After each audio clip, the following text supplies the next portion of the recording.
Welcome to Kenton's videos. Enjoy the video. In this video, I will explain how to prototype in Figma.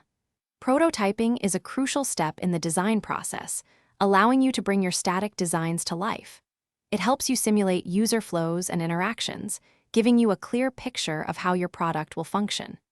This process is invaluable for testing usability and gathering feedback before committing to development, saving significant time and resources.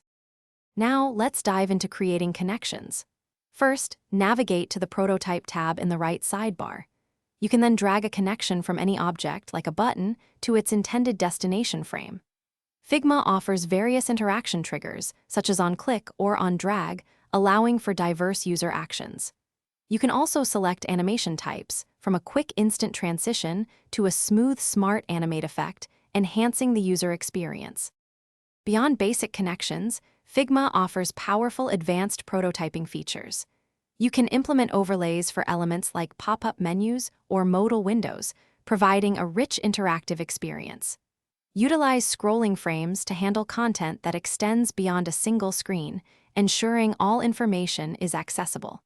Furthermore, create interactive components for reusable elements and explore variables and conditional logic to build truly complex and dynamic user flows. Once your prototype is built, testing is essential. You can easily preview your interactive prototype directly within Figma to see it in action. Generate a shareable link to distribute to stakeholders or users for testing and feedback.